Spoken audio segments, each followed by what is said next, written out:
Wow, I am super excited to be here, Steffi, and being introduced as a mensch, I think, is quite astonishing. So thank you very much. I am fundamentally an optimist, but I am increasingly a concerned optimist. I am a technologist. I'm excited about technology. I look into the future with that in mind, but I am also concerned about where we are and how we are dealing with the opportunity that we have. And so let me start maybe by not going into the future, which has been a lot of the talk today, but going back to the past. And one of the authors that I really like is Charles Dickens. Some of you will know his book, The Tale of Two Cities. Can we go back one slide? Thank you. The book is about the French Revolution and the people who basically had their lives changed by it. And as you know, it starts with this very famous quote, it was the best of times, it was the worst of times. The book is written in 1859, so 160 years ago, and in many ways, when I look at the times we live in right now, it really represents a good description, in my mind, of exactly our time. So what is that time that we live in? Well, it's been discussed a lot already. I think we had a very unique and exciting inflection point, in many ways a revolution, hopefully not like the French. And in many ways, I think it started in 1989, not because I graduated that year, which I thought was a big event, but because that year two very significant events happened here in Europe. First of all, the fall of the Berlin Wall, which I think came as a surprise to most people, including politicians. And with that, kind of my entire professional life was inspired by the fact that the world was no longer split into ideologically different worlds where you couldn't do business across the two. The world became one world. And with that, I would argue globalization kind of doubled. And that same year, the World Wide Web was launched also here in Europe. It was designed to be an architecture on top of the internet. And with that, we could share information with a protocol that allowed us to share information without knowing exactly where that information was stored. Both of these events has, in my mind, propelled 30 years of opportunity because globalization doubled. We could do business in any country in the world, and because we could connect every single person on this planet, every single producer with every single market and every single consumer, and with that certainly has propelled most of my career now. Now, why would I call this the best of times? Well, first of all, we do live in a time where we have, for the first time in history, since 2015, agreed globally on what are the challenges that this planet has and set an ambitious target to solve these 17 Sustainable Development Goals by 2030. It's the best of times because over the last 20 years, largely because I think of global trade and digital technologies, we have been able to halve poverty in this world. Most children today, including girls, get education. Most children have vaccinations, and with that, we live longer. We live in societies that have better opportunities for most people. And so you look at that and you read Hans Roslund's Factfulness, you get quite optimistic. So why the worst of times? Well, I do believe that the fact that we still have more than 800 million people who don't get relevant nutrition every day is quite astonishing in a world of our value. We have roughly 10,000 people dying every day because they don't get access to reasonable health care. And in this world, we have 1 billion people who don't have access to electricity. That is facts from today. Greta Thunberg tweeted 5 words to describe 2020 as we went into the new year. Our house is on fire. We've talked about climate change. This will be a dramatic challenge. If we don't solve that one, we might as well forget the other 16. So, when we look at the progress on these 17 SDGs, we have made progress since 2015. We are 5 years into this journey.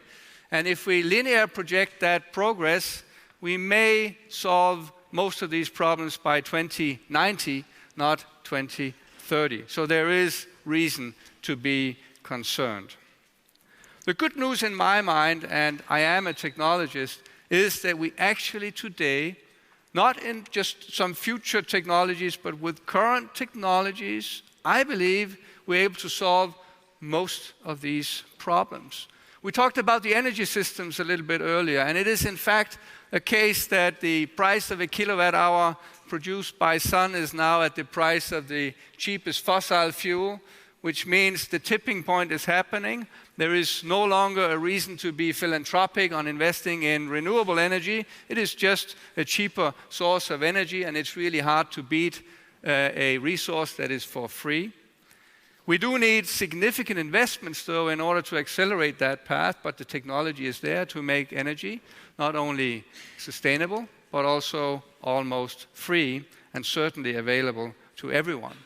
Transportation is a large consumer of fossil fuels today. As mentioned earlier, 20% of global CO2 emissions. Again, with electric cars, with autonomous vehicles, I am convinced that we can solve most of those problems. I am one of those who believe in autonomous vehicles, and I will bet anyone in the room that someone in this audience one day will sit with a grandchild on your lap. The grandchild will look at you with open eyes and say, "Grandmother or grandfather, is it really true that you were driving the cars on your own in those days? Wasn't that dangerous?" And of course, technology will be a better driver than my 19-year-old son. Now, food value chains today have wasteful of around 40% of waste. Most of it comes from the transportation from the farm to the container. Once we put food in a refrigerated container, we can keep food losses down to less than 1%. And in healthcare, when we go away from trying to manage diseases with generic efforts to actually individualize our therapy because we understand the individual patients much more accurately, or even avoid the healthcare issue in the first place, of course we will live longer and healthier, all of us. In all of those examples, and I've studied all of them with a project from the World Economic Forum, we have quite substantial opportunities to make a world that is significantly better today, where we actually offer the improvements to everyone on this planet in a way that is both sustainable and very, very affordable. So, when you look at that, you wonder, what are we using this wonderful technology for? And I would argue that one of the biggest cases of use of technology today is actually our ability to take a picture of a nice designed cappuccino cup with nice designs of the cappuccino itself, share it with our digital friends so we can get some likes on the social media. We offer our data in doing that to companies who have monopolized and stolen that data in order to create and concentrate value on very few hands, and in many cases pay no taxes. Is that really the best we can do with the technology we have available today? I would argue that we are solving the wrong problems, and it's time that we get our act together and start solving the right problems. We actually know the problems. That's the 17 SDGs. And so my plea today in a room full of technologists and startups and people with great ideas is, how can we make sure that as we embark on new projects with technology as the driving mechanism for innovation, that we start by asking ourselves the question, are we solving a relevant problem, or are we wasting people's time on social media? If we were all to put our efforts and our creativity and our innovation into solving the 17 SDGs, which are significant and fundamental problems, I think we would come a long way and accelerate the pace for the future. So the question is, what will it take and why do we not progress fast enough? One of the problems, I believe, is the way that we plan. So not only do we use technology in the wrong ways, but we have a tendency as human beings to plan linear projections into the future. When you have a situation where technology is developing in an exponential way, of course your plan, which is linear projections of the past, they will always be wrong. So we should stop planning, is one of my arguments. It may sound pretty wild from a chairman of very large companies, but I do actually believe that most of our plans that we make today limit ourselves to the creativity we have when we make the plan and don't offer people the opportunity to be creative on finding a better path forward. The other problem we have is that we have some wrong assumptions. Some of you will know the solar impulse plane. I've had the pleasure of meeting Bertrand Piccard a couple of times. He's a fascinating entrepreneur with big dreams. And one evening we were discussing, and I asked him, what was the biggest challenge of this project? And he said, well, it was actually building a plane with this size that could only weigh 10% of what a plane with this kind of design would normally weigh, because otherwise there wouldn't be weight capacity enough for the batteries and the technology. So he went to the engineers in the aerospace industry, to the best of the best, and with no exceptions, they all told him it is impossible to create a stable plane of this size with a weight that's only 10% of what a normal plane of this size would weigh. So I asked him, how did you solve the problem? And he said, well, I went to the engineers in the yacht industry because they didn't know it was impossible.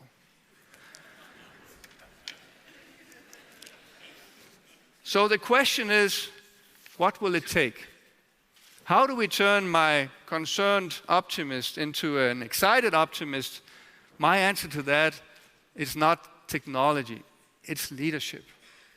I believe, and I'm arguing, that we need a dramatic and different change in the way we lead people to solve problems. I have been managing large organizations for many years, and I used to do that like you see on the left side. You would make a strategy for the company, you would translate that strategy into a business plan. You would then find ways to measure whether you are on track to deliver on the business plan, and then you would make quarterly reviews to make sure that every business unit would deliver on the business plan as we had agreed it. Now that model is ideal if you are really good at predicting the future. Because if you can predict the future, the plan can be made in such a way that it is the perfect plan. However, if you are at an inflection point where a new season of new technologies with new opportunities that go beyond our current assumptions create new chances to solve problems in different ways, then by definition, you cannot predict the future. And by definition, the plan will always be wrong. So what are we celebrating in boardrooms when we celebrate the fact that we met the budget that we had set ourselves to do? We are merely celebrating our ability to plan, but not necessarily our ability to imagine a better future. I believe the answer to that is a leadership model which I call dreams and details. It is a leadership model where you don't look back and try and linear project the future in trying to plan on the assumptions that you have based on your experiences so far, but a leadership model where the starting point is having a rather ambitious plan or rather dream about how could the future become. It's about attacking a relevant problem in a very ambitious way and defining a dream for how you would want your organization to be fulfilling and solving that particular problem or others. Which role your organization can play in the future, which is ambitious and very far away from what you do today. That dream has to be inspiring. It has to excite people around you, and if it doesn't, you probably have to revisit the dream that you have articulated. Now, once you have the dream, you may not know how to get there because you are no longer planning. You will actually have to care about the details that make up the biggest change for the organization and the capabilities that you have. What is it that your organization needs to be perfect at in order to be able to unlock the potential of that dream? And then you practice that every single day. And in the middle, between that dream that inspires people to be part of something meaningful and truly inspiring, and the details where you practice the capabilities that they need in order to find the best way to fulfill that dream, you have to have the guts to unleash human potential.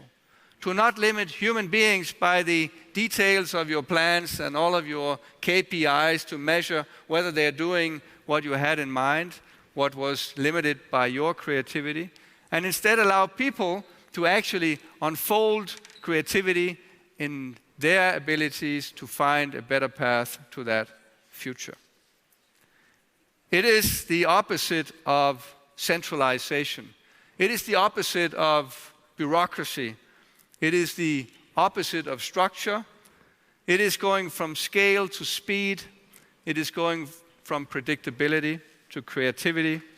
It is going away from headquarters and into networks of people who are inspired by your journey or your future and who have the capabilities to get there. Maybe the best example I have for this model is what John F. Kennedy talked about in his speech when he launched the Moon Project. If you look back at that inspirational moment, not only did his dream about bringing a man to the moon and back again safe inspire the people who were on that project, I think it inspired an entire nation. It inspired even nations outside of the US. It was ambitious, so it called upon the best of the best to team up and find a path for that future. And it was relevant. He was not trying to solve the problem of how to distribute pictures of cappuccino cups. In fact, it wasn't even about how to put a man on the moon and safely back again. It was about creating an opportunity for the United States to become the technological leader of the planet. A very relevant and ambitious plan at a time when the world was influenced by Cold Wars and arsenals of atomic weapons. Today, I would argue we have 17 such moons that we have to get to. We need to be ambitious, and we need to lead people so that we can use the technology we have and create a significant better future. Why is this so important? Well, I think that 1989 was in many ways this inflection point that created enormous opportunities. Technology has been accelerating ever since in an exponential curve, and today we can do things we didn't even imagine possible. This technology can be used to solve all of our problems, but right now, I would argue it's being used to solve the wrong problems, and in many ways being used in irresponsible ways that are totally unacceptable, because it will deprive us our humanity and it will kill our democracies. And globalization that was accelerated and propelled by the fall of the Berlin Wall, that created opportunities to actually collaborate across all countries with very few exceptions on this planet, see a geopolitical situation today where some countries believe that building walls is a better solution to the problems we have. And the geopolitical concerns that I see are very significant. You add to that a climate change which is dramatic and very significant. I think it is time to take this moment. It's a true leadership moment, and we need to grab that. I believe we have the biggest opportunity ever in humanity to use technology that is available today to solve the problems that we have and create a better future. And I always say that we are lucky to be leaders in times of such radical change. But with that luck comes an enormous obligation to manage this change in a way where people feel comfortable about the future, where they have trust in the solutions that we create, and where we find a path where everyone can participate.